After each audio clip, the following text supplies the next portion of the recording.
Tardes, la explicación de los ejercicios que se pusieron para hacer en el examen.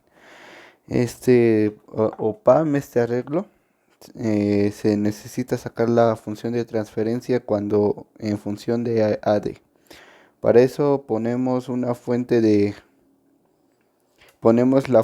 dependiente y una fuente de corriente que tenga 0 amperes, que significa que está abierto, pero pues lo utilizamos para representar esa separación. Luego lo colocamos como si fuera, la ponemos en mallas, obtenemos las ecuaciones de malla y vamos obteniendo las corrientes de cada malla, sabiendo que I2 es igual a 0 por esta fuente que se colocó aquí.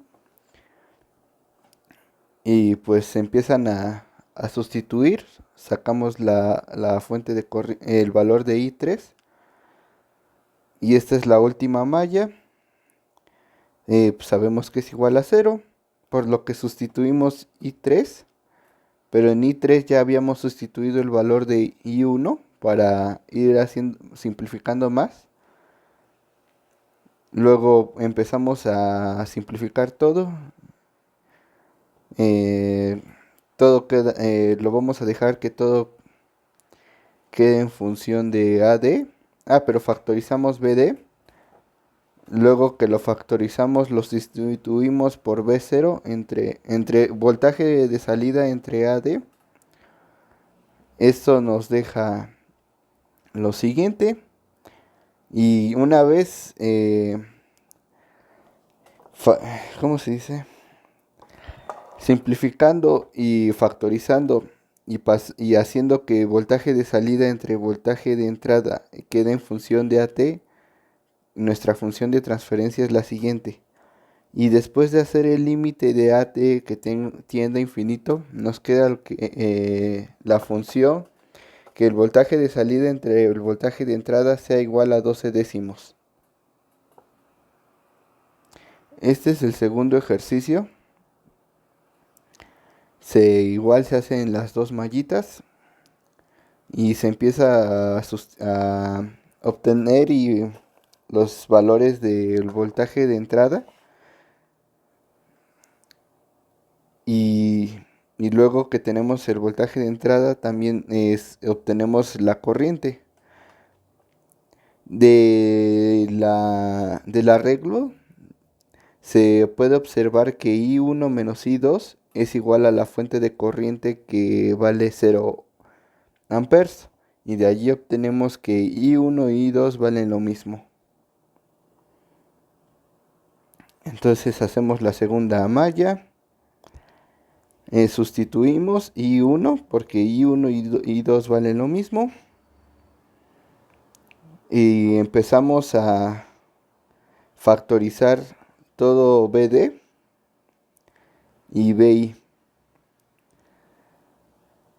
Después hacemos el límite cuando AD, este es AD, tiende a infinito. Pero también sustituimos que el voltaje de salida entre AD es igual a BD. Entonces haciendo el límite obtenemos lo siguiente, que L entre R es igual a BI entre S. Esa S sale porque utilizamos Laplace, ya que el inductor se representa con derivadas, no es lineal. Entonces, para poder trabajar de manera lineal se hace la transformada de Laplace. Luego, pues simplificamos y dejamos que el voltaje de salida en función del voltaje de entrada. Y eso le sacamos Laplace inversa para obtener que el voltaje de salida es menos el inductor entre la resistencia entre la derivada del voltaje de entrada que está en función del tiempo, ya que si el voltaje de entrada no está en función del tiempo y si es constante, pues nos va a dar que el voltaje de salida es 0. Entonces solamente si el voltaje de entrada está en función del tiempo, pues se obtiene la derivada.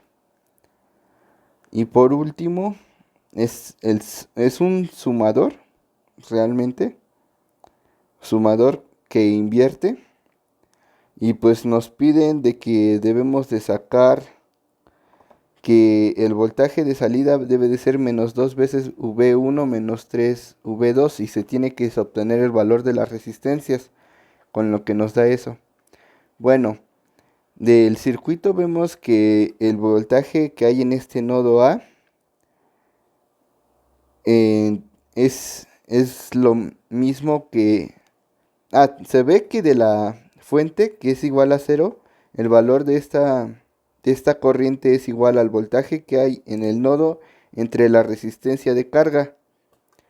Por lo que, haciendo esa ecuación, igualando lo que debería de valer por la fuente, es cero entre la resistencia de carga. Entonces, la resistencia de carga, entonces el voltaje de A es igual a cero. Entonces, también haciendo el análisis del nodo vemos que el voltaje de A entre menos el voltaje de I es igual a R1, el voltaje de A menos el voltaje B2 es igual entre R2 y también más el voltaje de A entre el voltaje de salida entre 10K. Haciendo que BA es igual a 0 por lo que se explicó anteriormente. Se separan y se pasa de un lado B0 entre 10K. Y pues ya se tiene la forma muy similar a la que se tenía en la solicitada. Entonces se obtienen, se ve que se hace la siguiente igualdad. Nos piden que valga 3 veces V2. Eso es igual a 10 veces 10.000 multiplicado por V2 entre R2, que es lo de aquí. Bueno, es eso. Eso tiene que valer lo mismo. Entonces, pues se hace una simple simplificación de que voltaje V2 valen lo mismo, por lo tanto se pueden simplificar. Y R2 se obtiene que vale 10 tercios de K. Y haciendo lo mismo con V1, se obtiene que R1 tiene que valer 5K. Y eso si lo sustituimos en la, en la ecuación que se obtuvo anteriormente, vemos que nos da exactamente lo mismo a lo solicitado. Y RC, por lo que se ve del circuito en esta parte, pues puede valer cualquier cosa, porque realmente no afecta.